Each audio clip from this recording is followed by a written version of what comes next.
Halo, kenalin, gue Yasmin Dia dari Planologi Angkatan 2020 Universitas Trisakti. Di sini dikasih amanat sama Pak Herika untuk memberikan video tutorial tentang rekomendasi zona TOD berbasis pembubutan spasial atau spatial multikriteria analysis yang merupakan salah satu materi untuk skripsi gue. Tapi di sini gue akan memberikan case study yang sedikit berbeda. Itu area studinya sendiri biar lebih mudah dipahami dan lebih mudah dipraktekkan sama kalian. Sebelumnya, gue bukan an expert, gue masih belajar juga untuk menggunakan GIS ini. Jadi kalau misalkan nanti ada yang salah atau ada yang mau kalian tanyakan, silakan ditanyakan di kolom komen atau feel free buat kontak gue langsung. Sebagai pengantar, konsep TOD ini merupakan konsep yang lahir dari keresahan Peter Calthorpe yang dituangkan dalam bukunya yang berjudul The Next American Metropolis Ecology Community and American Dream. Ya, bisa kalian baca di bukunya, itu bisa dicari di internet, dimana konsep ini merupakan strategi alternatif dari masalah urban sprawl yang terjadi di Amerika sana dengan membangun lingkungan perumahan, taman, dan sekolah di lokasi yang berdekatan atau dapat ditempuh dengan berjalan kaki dari toko-toko, fasilitas layanan sipil, perkantoran, dan transportasi umum. Dan seiring berjalannya waktu, konsep TOD ini makin berkembang dari mulai fungsinya, pengertiannya juga, sampai dengan prinsip-prinsipnya. Dan untuk prinsip sendiri, yang paling terkenal itu yang dari Cervero dan Kokelman, yaitu Density, Diversity, dan Design, atau biasa disebut dengan 3Ds.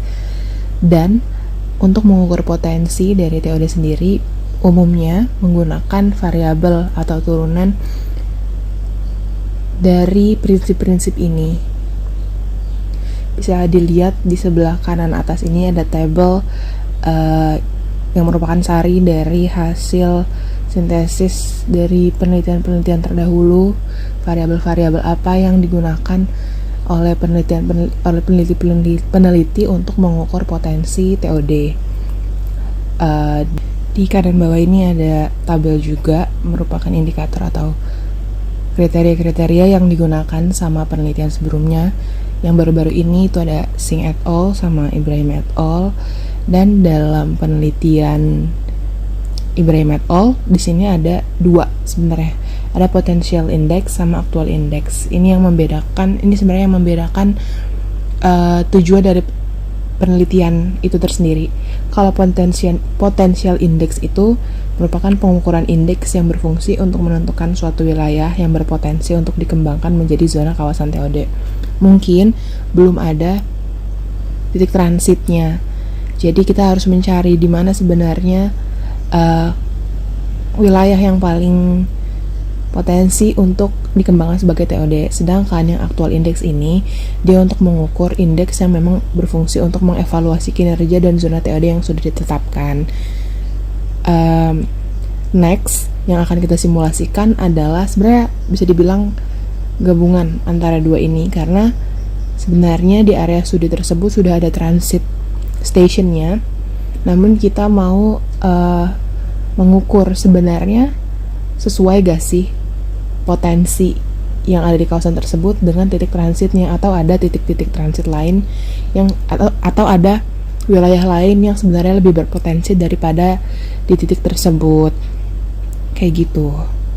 Nah, untuk mengukurnya sendiri kita akan pakai metode spatial multikriteria analysis atau pembobotan spasial yang akan melalui 3 tahapan utama, yaitu standardization of indicator, weighting the indicator, sama combining the indicator weights dan standardized indicator untuk mendapatkan TOD index.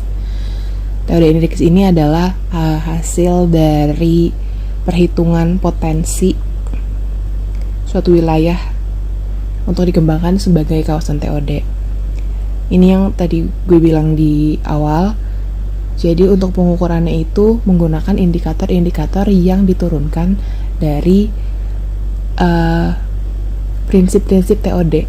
Ada level of density, ada land use diversity, ada land use mixedness, dan terakhir ada economic development. Ini tuh yang dari penelitiannya Sarah Ibrahim. Bisa dilihat indikator-indikatornya ini merupakan turunan. Jadi level of density, apa aja yang ada density. Ada population density, ada commercial density, residential density, employment density, VAR, BCR. Lalu yang diversity ada land use diversity, yang mixedness ada land use mixedness, dan terakhir economic development ada business density. Nah, untuk normalize weight-nya atau pembobotannya sendiri sebenarnya itu ada tahapan lainnya. Biasanya orang tuh pakainya AHP atau analytical hierarchy process. Tapi di sini biar cepet aja kita akan pakai bobot yang digunakan sama Sarah dan telah dinormalisasi. Dan untuk mempersingkat waktunya, karena sebenarnya caranya akan sama-sama aja, itu kita bakalan pakai 3 indikator aja, yaitu residential density, commercial density, sama land use diversity dengan bobot yang udah dinormalisasi ini. Untuk residential density 0,28, lalu commercial density 0,22, dan land use diversity itu di 0,5. Untuk menghitung indikatornya sendiri itu tuh ada cara-caranya. Biasanya ini disintesiskan lagi dari penelitian-penelitian terdahulu, kayak rumus-rumus apa yang mereka gunakan untuk mengukur indikator tersebut. Dan ini merupakan rumus yang paling umum digunakan untuk mengukur residential density, commercial density, sama land use diversity. Untuk residential sama komersial ini sebenarnya caranya sama, yaitu membagi luas persil baik residential atau komersial dibagi sama luas grid. Nanti kalau kalian bertanya luas grid itu apa, kita nanti akan praktek, jadi kalian pasti akan ngerti di sana. Lalu untuk land use diversity-nya ini caranya agak sedikit lebih rumit. Kalian harus ingat atau kalian bisa screenshot caranya ini biar nanti pas praktek kalian nggak bolak-balik, atau kalian tulis juga boleh. Ini ada QLUI dikali len, QLUI dibagi sama len N. QLUI sendiri itu rumusnya sama dengan SLUI dibagi SI, di mana QLUI ini merupakan proporsi LU atau land use, SLUI merupakan luas penggunaan lahan I, SI merupakan luas grid wilayah, dan N merupakan jumlah penggunaan lahan. Ini bakalan kelihatan ribet banget, tapi nanti di prakteknya akan lebih logik, akan lebih masuk nalar gitu, dan lebih mudah dipraktekkan daripada ngeliat rumusnya yang kayak gini. Oke, kita masuk ke simulasinya. Semoga kalian bisa keep up dan apa yang gue terangkan jelas. Kalian bisa back aja kalau misalkan kalian bingung. Semoga gue gak kecepatan juga ngepraktekinnya. Oke, jadi kalian bisa download dulu folder yang udah gue siapin. Ini bahan praktek. Jadi nanti kalian buka ArchKeys kalian, lalu bisa kalian masukkan mulai dari SHP area studi, penggunaan lahan area studi, persil komersial area studi, persil perumahan area studi, dan stasiun KRL, LRT, Bekasi, Point. Nih bisa kalian lihat, udah gue masukin semua. Pertama-tama yang harus dilakuin itu kalian pastiin dulu koordinat dari layersnya itu udah sesuai, yaitu WGS 1984 UTM zone 48S. Kenapa harus 48S? Karena dia letaknya masih di sekitaran Jakarta, yaitu exactnya di Bekasi. Kalau kalian tanya kenapa harus 48S, kalian harusnya udah belajar. Jadi di Indonesia itu dibagi-bagi jadi beberapa zona, dan kebetulan area ini masuknya di 48S. Berbeda lagi kalau misalkan nanti area studinya itu di Sumatera, atau berbeda lagi kalau misalkan nanti di Kalimantan gitu. Oke, lanjut. Ini bisa kalian cek satu-satu.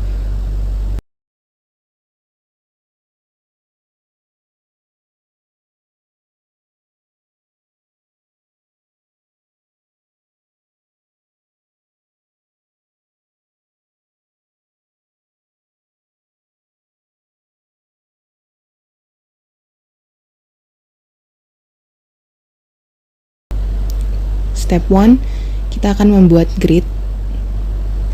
Ini caranya buka di Arch Toolbox, lalu ke Cartography Tools, dan Data Driven Page. Kita buka yang Grid Index Features. Lalu untuk ini tuh pokoknya kita akan membuat grid yang memudahkan kita nanti untuk mengisi nilai-nilai dari kawasan tersebut. Jadi nanti area studinya akan dibagi menjadi kotak-kotak, banyak kotak-kotak gitu, dan kotak-kotak tersebut akan dimasukkan nilai-nilai sehingga nanti keluar Theodore Index-nya di akhir gitu. Untuk inputnya sendiri tentu saja SHP area studi ini kita masukin di sini, dan outputnya jangan lupa untuk di save. Biasain untuk namain itu yang rapi. Misalkan kita bikin grid 300 meter, berarti masukinlah grid 300 meter gitu untuk memudahkan kalian mencari nantinya. Untuk polygon width-nya sama height-nya sama 300 dan satuannya meters. Lalu kita klik environment, output coordinates, terus kita bikin same as layer atau same as layer area study. Habis itu kita oke. Kita tunggu, nanti dia akan keluar. Nih udah jadi gridnya sebelah kanan bawah untuk mastiin kalau misalkan itu sukses. Kita cek open attribute tables-nya. Ini udah ada page name dan page number. Ini nama-nama dari per kotaknya. Ini ada A28, A29, A30 dan seterusnya untuk menamain si kotak-kotak ini. Selanjutnya kita bakal bikin add fields baru untuk luas grid. Type-nya double dan kita oke. Kita isi pakai calculate geometry untuk mengukur luasnya. Kita udah tahu sebenarnya luasnya bakalan 90.000, which 300 dikali 300. Disclaimer, kalian harus setting si coordinates-nya. Kalau enggak, kalian nanti nggak bisa pakai calculate geometry karena nanti propertinya ini nggak bisa dipakai buat area dan unitsnya bakalan jadi titik desimal gitu, bukan square meters dan pilihan-pilihan lainnya. Habis itu udah kita okein aja. Kalau udah oke, berarti kita udah selesai sama part grid. Kita next akan langsung bikin analisis density atau kepadatan. Kita akan mulai dari persil perumahan dulu atau residential density. Caranya adalah kita ke Arch Toolbox lagi, tapi bukan di kartografi, tapi di Analysis Tools, lalu Overlay dan Identity. Identity itu intinya kita akan mempertampalkan the input feature atau yang belakangnya dengan identity feature dengan SHP yang akan kita gunakan. Yang di sini kita bakalan gunakan persil perumahan. Jadi kita pertampalkan, jadi di kotak-kotak grid itu akan ada si SHP persil perumahan. Kayak gitu kurang lebih. Ini kalian bisa lihat aja. Ini kita nunggu agak lama karena data persil perumahannya tadi kan banyak banget dan kecil-kecil gitu ya.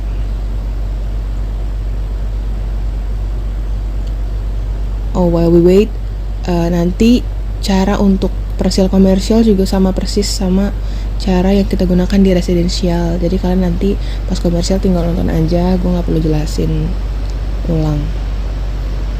Oke, ini tadi udah kita buka attribute table-nya. Kita lihat di sini udah ada kolom page number, terus ada luas gridnya juga, ada jenisnya. Nah, jenis ini tuh sebenarnya kalian bisa lihat ada yang kosong dan ada yang nggak kosong kan kotak-kotaknya. Nah, yang kosong ini nanti akan kita select dan switch. Jadi dia nggak diperhitungkan gitu, karena kita akan cuma ngitung yang ada bangunan perumahannya di setiap grid. Bisa dilihat ada yang sama-sama A28, tapi yang ini itu merupakan yang kosong, nggak ada bangunan permukimannya. Sedangkan yang ini adalah merupakan bangunan-bangunan permukiman yang ada di dalam si grid tersebut. Ini yang akan kita perhitungkan nanti. Oke. Kita langsung aja bikin fields 2. Yang pertama itu luas res atau luas residential, type-nya double lagi. Sama yang kedua itu kita akan bikin residence atau residential density. Type-nya juga double.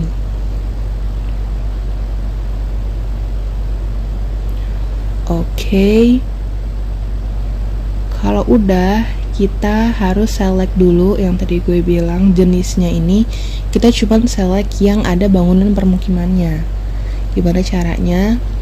Kita ke kiri, lalu cari select by attributes. Kita cari jenis. Oke, kita sama dengan lalu get unique values. Ini kita klik yang bangunan permukiman aja. Nah, ini kan ada yang kosong tuh. Kita klik yang bangunan permukiman aja lalu kita oke. Ini udah ke-select semuanya yang ada bangunan permukimannya.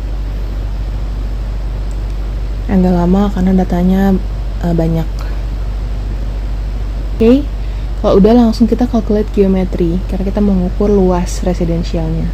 Sama luasnya udah diubah-ubah pakai area lalu square meters.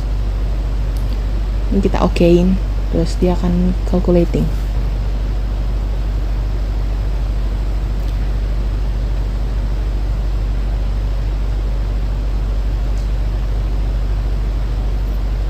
Untuk yang residential density juga kita akan sama, kita cuman akan menghitung yang ada bangunan perumahannya di dalam grid.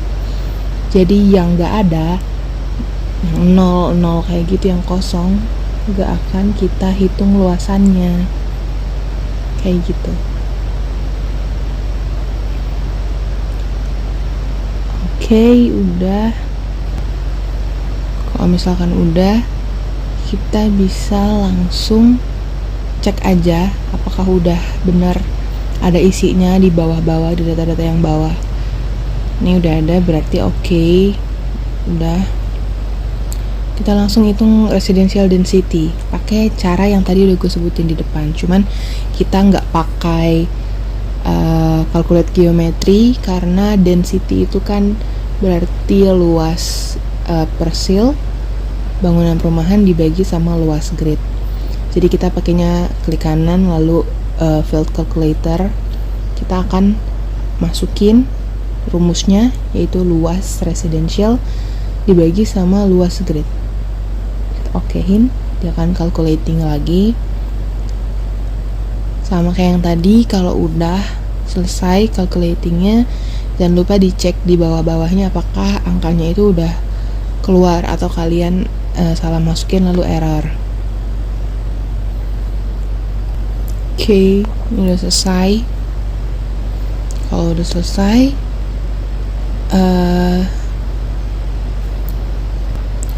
jangan lupa di unselect karena ini akan ngaruh lagi ke step-step nanti kalau misalkan kalian masih select beberapa datanya gitu. Kalau misalkan udah, kita akan next ke tahap selanjutnya, yaitu kita akan ke geoprocessing lalu dissolve data yang udah kita dapetin di residential identity tadi.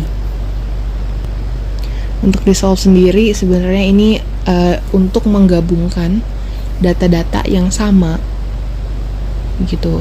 Jadi untuk input feature-nya sendiri residential ID, dan jangan lupa untuk outputnya dinamain residential density.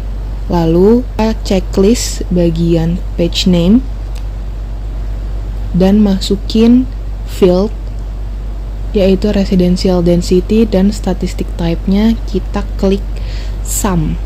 Kalau misalkan udah, kita langsung okein aja. Ini nanti gue bakal nunjukin kenapa kita harus nge-dissolve dia lagi. Ini kita tunggu dulu.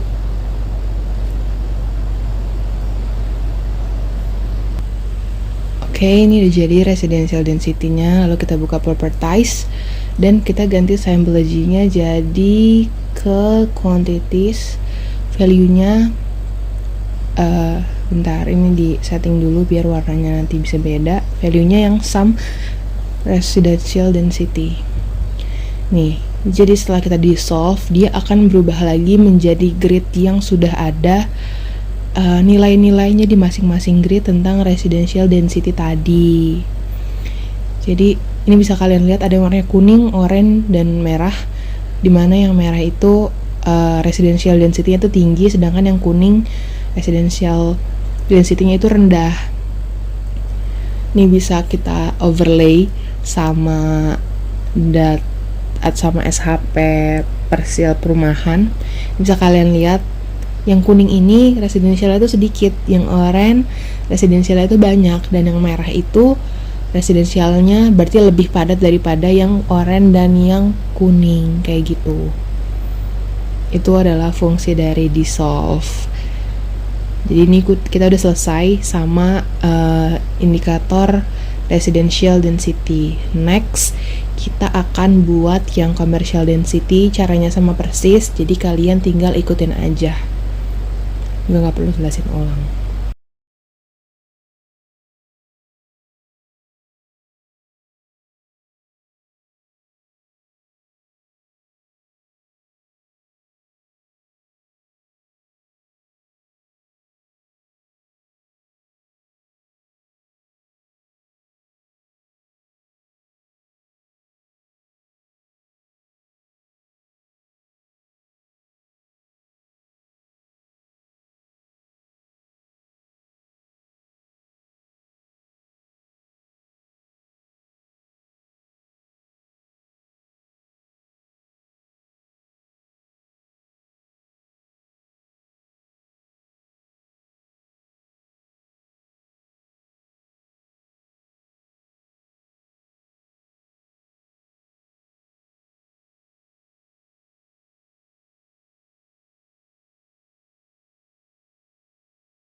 Oke, residential density udah selesai, commercial density juga udah selesai.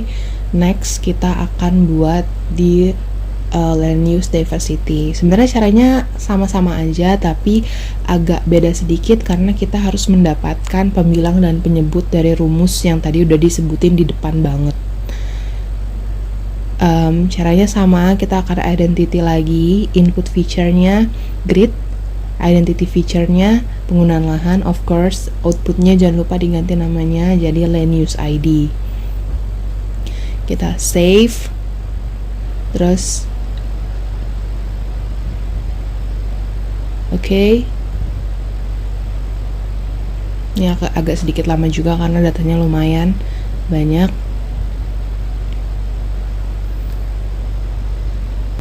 Oke, udah. Ini kita akan cek open attribute table-nya. Udah ada luas grid, ada LU-nya juga, ada land use-nya. Lalu kita langsung ke dissolve. Kenapa kita dissolve? Karena kita mau mendapatkan jumlah dari penggunaan lahan yang ada di per grid itu.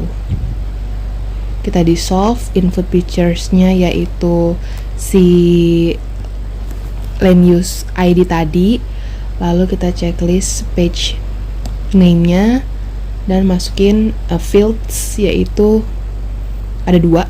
Yang pertama LU dengan statistik type-nya count, dan yang kedua ada luas grid. Ini biar dia nggak hilang aja. Kita masukin mean karena nggak ada yang rumus statistik sama. Kalau mean itu kan nilai tengah, jadi rata-rata jadi akan sama-sama 90.000 gitu. Ini biar datanya nggak hilang aja kalau misalkan dia udah di dissolve. Ini udah ada count LU sama mean LU. Count LU ini jadi ada berapa jenis penggunaan lahan yang ada di kotak tersebut, yang ada di grid tersebut gitu. Itu kan ada di dalam rumus kan. Nah, ini nanti akan kita gunakan juga. Ini kita udah dapetin datanya. Next, setelah kita dissolve,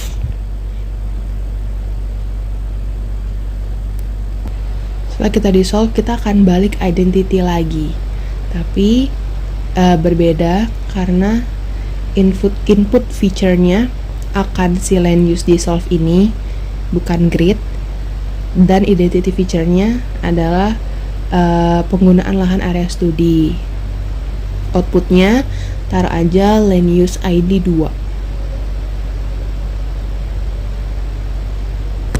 Oke, ini udah jadi. Kita buka open attribute table-nya. Kita lihat ada LU-nya. LU ini ada penggunaan lahannya, lalu ada mean luas grid, lalu ada count land use, ada jumlah land use-nya dalam grid. Setelah itu kita harus bikin 5 fields baru.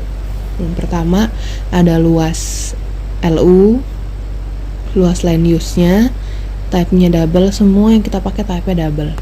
Lalu yang kedua itu ada proporsi LU, type-nya juga double. Yang ketiga ada len, logaritma natural dari proporsi LU, sama type-nya juga double. Lalu yang keempat ini ada len total kelas LU atau len total LU, type-nya juga double.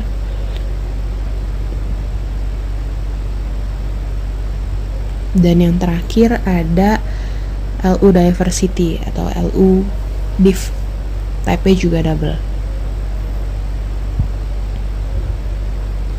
Oke, udah jadi 5-5-nya. Ini kita mulai analisisnya. Yang pertama luas LU, luas of course kita pakai calculate geometry, lalu propertinya area, satuannya juga square meters, nggak perlu diubah-ubah. Lalu proporsi itu rumusnya yang SLUI itu luas dibagi luas grid. Ini kita pakai field calculator. Oke. Lalu length proporsi juga kita pakai field calculator. Ini di clear dulu, pastiin, lalu cari log, masukin. Karena ln proporsi berarti kan logaritma natural dari proporsi LU. Jadi masukin aja. Oke, udah keluar hasilnya. Yang keempat, ln total LU. Ini logaritma dalamnya adalah count LU. Kita okein. Ini merupakan logaritma natural dari total atau jumlah land use yang ada di dalam grid tersebut. Dan terakhir ada LU diversity. Nah, untuk LU diversity ini sebenarnya kalau misalkan nanti data kalian ada yang land total LU-nya itu 0 atau pembaginya itu 0, itu nggak boleh diikut sertakan karena pembagi itu nggak boleh 0 kan. Nanti caranya kalian sama kayak yang tadi, jadi kalian harus select by attributes dan select yang pembaginya itu bukan 0 gitu. Kalau misalkan di sini kan dia nggak ada yang exact 0, jadi kita akan perhitungkan semuanya. Masukin rumus yang tadi di depan LUID, dimana itu rumusnya adalah proporsi LU dikali dengan len proporsi tutup kurung dibagi sama total len total LU. Di sini kita kali minus 1. Terakhir, kalau sudah selesai, kita akan di solve dia. Inputnya pasti LUD 2, lalu outputnya kita bikin land use diversity. Oke, kita save kayak biasa, page name, lalu statistic fieldnya LU diversity, dan ininya sum. Oke, sudah, nanti akan muncul dan kita ganti symbology-nya.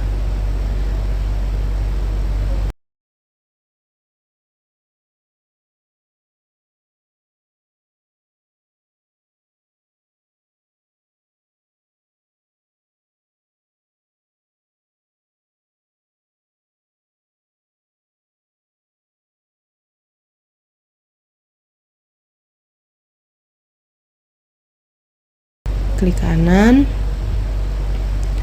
lalu properties, setelah itu symbology, kita ganti value-nya jadi land use diversity, color-nya juga disesuaikan sama yang sebelum-sebelumnya biar sama. Oke. Dah, ini kita udah jadi land use diversity, commercial density, dan residential density. Kita belum selesai sampai sini, kita akan ngitung TOD indeksnya. Gimana caranya? Kita akan join attribute tables dari ketiga indikator tersebut ke grid. Sebenarnya kemana aja bisa, cuman gue lebih suka joinnya di grid.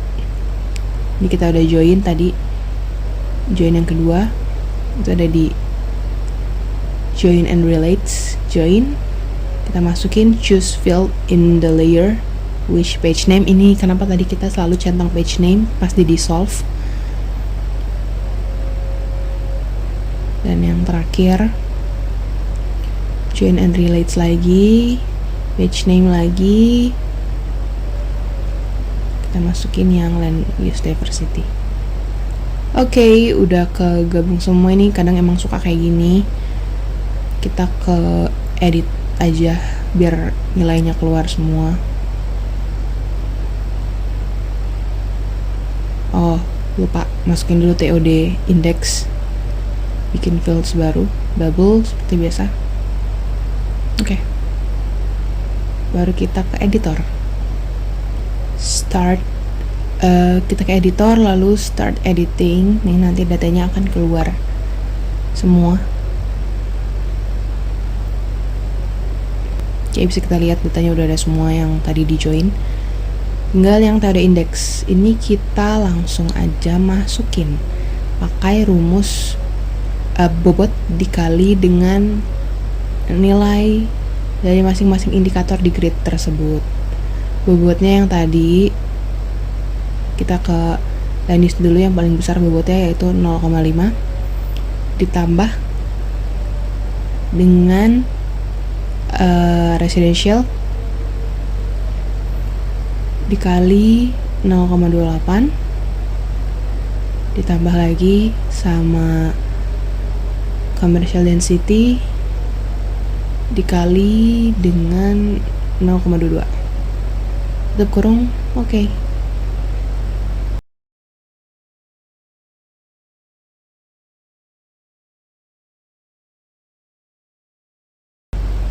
kita sudah selesai, kita sudah mendapatkan TOD index yang kita cari di awal tadi. Kita save, lalu kita stop editing.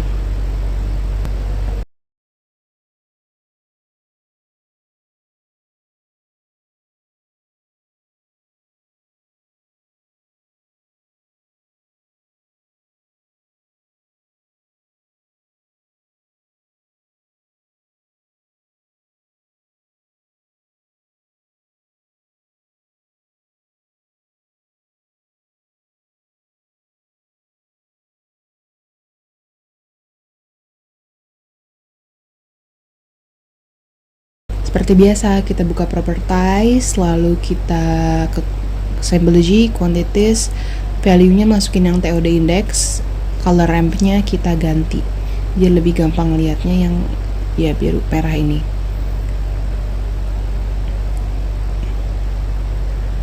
Oke. Hasil interpretasinya apa? Yang warna merah TOD indeksnya tinggi, sedangkan yang warna biru TOD indeksnya rendah. Kayak gitu. Ini kalau misalkan biar lebih jelas lagi, kita buffer aja yang titik-titik stasiunnya. Buffer 500 meter atau bebas sebenarnya, yang penting sesuai sama aturan dari TOD. Tapi karena biasanya itu di 400 sampai 700, ini gue pilih aja di 500 meter dari titik stasiun. Kita masukin 500. Oke. Biar lebih gampang lagi ngelihatnya, kita ganti jadi putih dan opacity-nya kita ganti jadi 50% aja.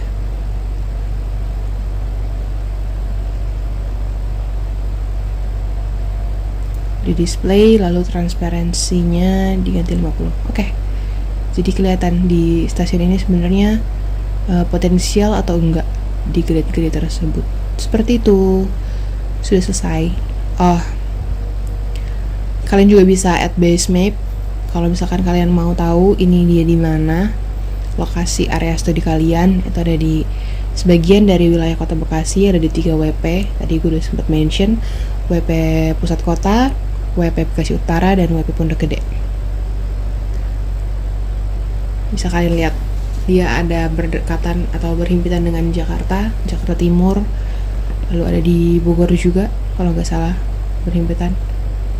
Kabupaten Bekasi, Kabupaten Bogor, Depok mungkin, sama Jakarta.